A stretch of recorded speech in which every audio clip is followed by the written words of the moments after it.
So this fucking thing shows up though. This Ford 140. I keep putting an F in there. It's not an F-140. It's just a 140.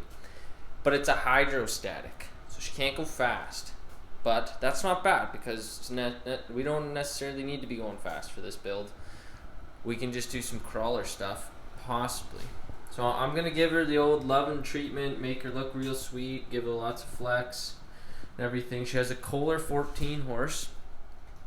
She's side belt, side shaft, horizontal shaft. So you can see. The hood's awesome. It's super heavy duty. Love the front axle.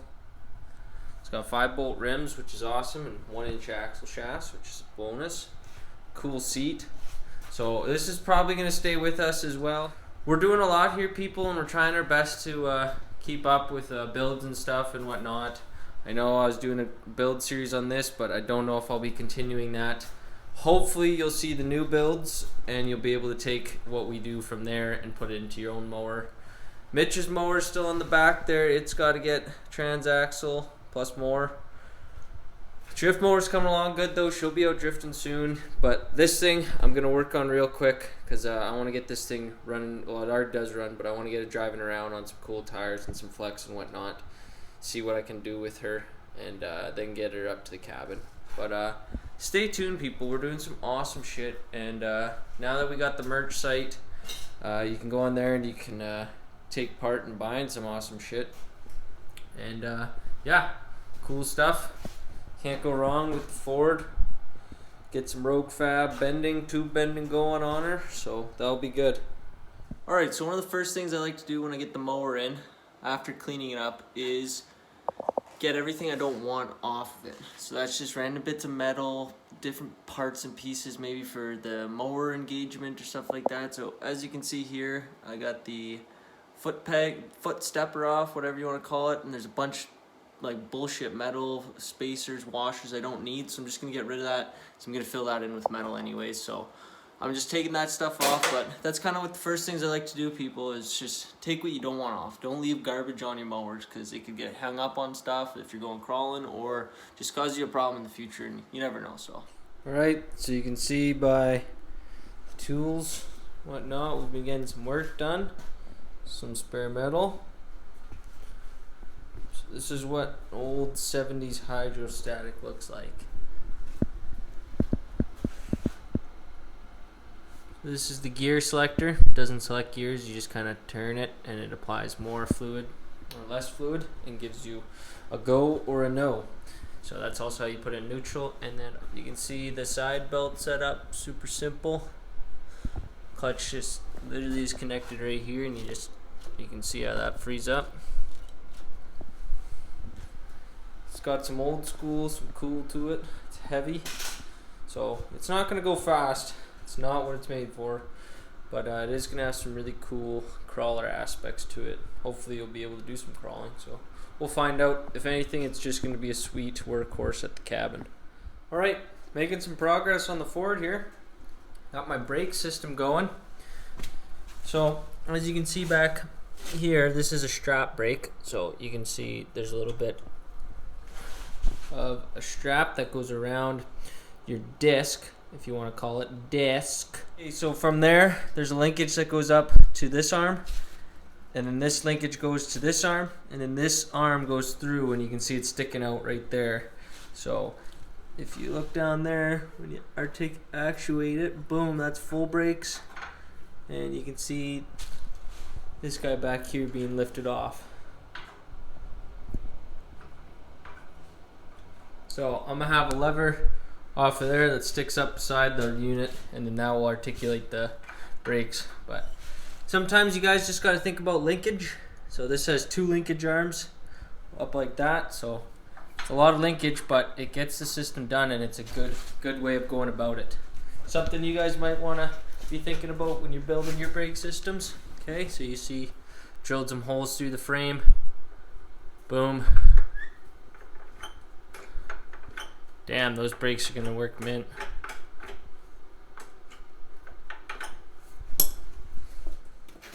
Alright guys, I've been going at this pulley with the torch heating up the inside and the outside, trying not to heat the shaft itself.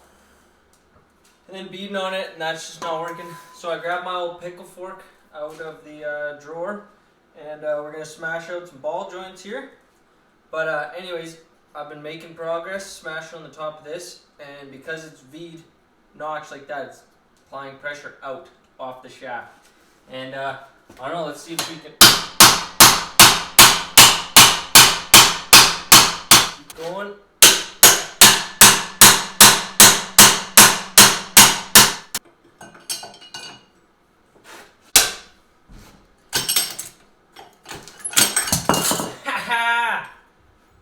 That's how you do it. So people, I used the spray, I used the heat, they both contributed, but the final result was the pickle fork. So my cheap $5 pickle fork just saved me a shit ton of time.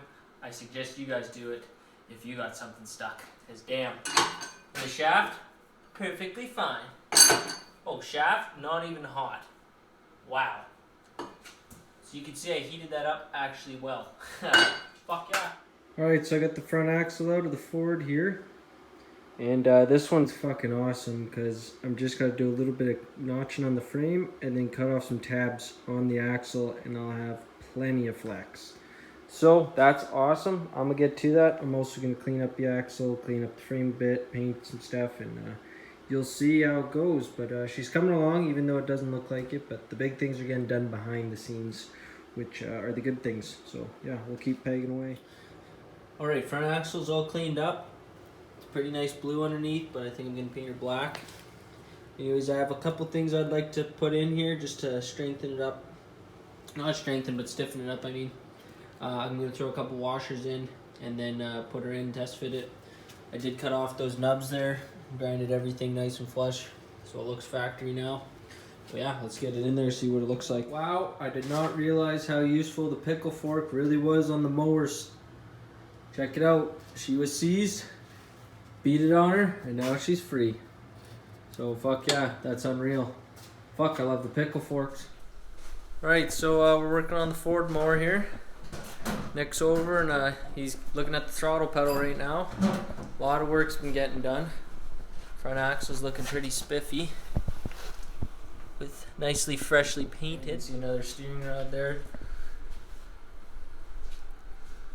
But we're going to be putting the pedal here, building our own pedal this time, and then a cable up to the carb setup. So nice, simple. You can see this big dirty Kohler. So we'll show you guys once we start getting some more progress done on that.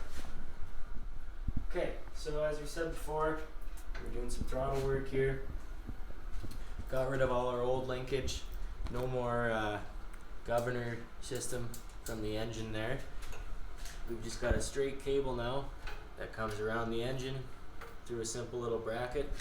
Nice little cable that can actually fasten onto a bracket. Beautiful.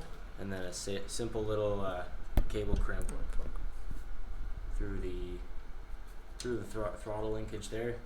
Easy spring. Now we set up whatever kind of pedal. Yeah, check that out. See, and then he's just got the other end. So that's just a dirt bike. I think it's a brake cable of some sort. Yeah, any kind of cable really works. Any cable, as long as you have a sheath that you can hold back and be able to pull on the inside cable.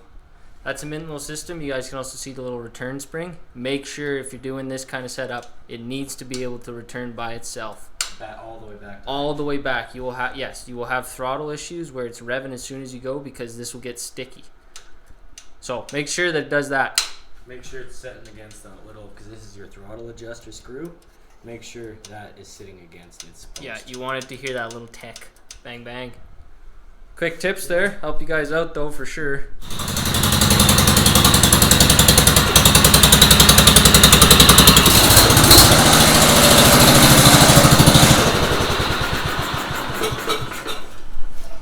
Holy fuck, buddy. Alright, so we're going over the brake system. So like you guys seen before, this is the rod that comes through the frame. And then I have that welded onto another rod that goes up to my handle. So now, you see when I pull this, pushes that bottom shaft forward. and that applies the brakes. So when I pull on this lever, tightens that strap brake like I was saying. It's a super sweet system. Like me and Nick have always said, you're gonna want a nice hefty duty return spring. Your trampoline, your old trampoline springs work really well. This isn't one, but it just happens. See how much? Lots of spring. It feels like a hydraulic setup. Alright, so then finished up the throttle pedal. Again, return spring. So we have the cable coming from the engine like you guys seen. And that goes underneath to a pinch bolt where the cable gets pulled through so you can pinch it so it's adjustable. And then that is on a shaft, on this shaft, sorry. That's this piece so that when you pull, or push, sorry, when you push the gas, it pulls your cable back. Thus, giving you some gas up here. So yeah, there's a lot of stuff we've kind of been going through. Our main things that we really like to do are the throttle pedal, the brakes, lock and diffs, tires, flex, tube work, lights, all that kind of stuff. But the main things you want to do is you want to get a good throttle pedal, you want really good brakes, you want them good tires, you want that lock diff, you want the fucking flex up front. What you want is an off-road mower. Alright, so another part I did not show is that along with the springs in the rear, I had to make a front spring mount so that allows it to bend at all different angles. And this works really well, as you guys can see here. I'm able to push that down lots. Once you actually get some fat ass on her, she springs down plenty. So, and the thing about this setup is the seat, 5 bolts, you take it out, and the whole tube frame around is, I don't know how many nuts and bolts, but like 10 or 12, and that whole cage comes off. So this can be taken down to bare minimum basically still, which is really nice, unlike some of the other mowers. I still gotta build my little shifter for the engagement like I was talking about, and lots of things left, but the big things are coming along like we were saying. I just wanted to make sure you guys understood the seat spring setup. That's separate from the mower and from the tube frame, and the tube frame's off the frame of the mower itself. So it comes down, and you unbolt the foot pegs, you unbolt right here, you unbolt back there, and same on the other side. So it's all able to come off for when I need to get back into that diff. Alright, so I just want to show you guys, I was bending some tube with my new fancy Rogue Fab tube bender. And damn, this thing does a good freaking job. Check out these pieces. Yeah, there's 2 pieces there. Haha. Unreal. Tube notcher notched them out at the same place. Fuck yeah. Want me installing those on the back there? You'll see that in a minute.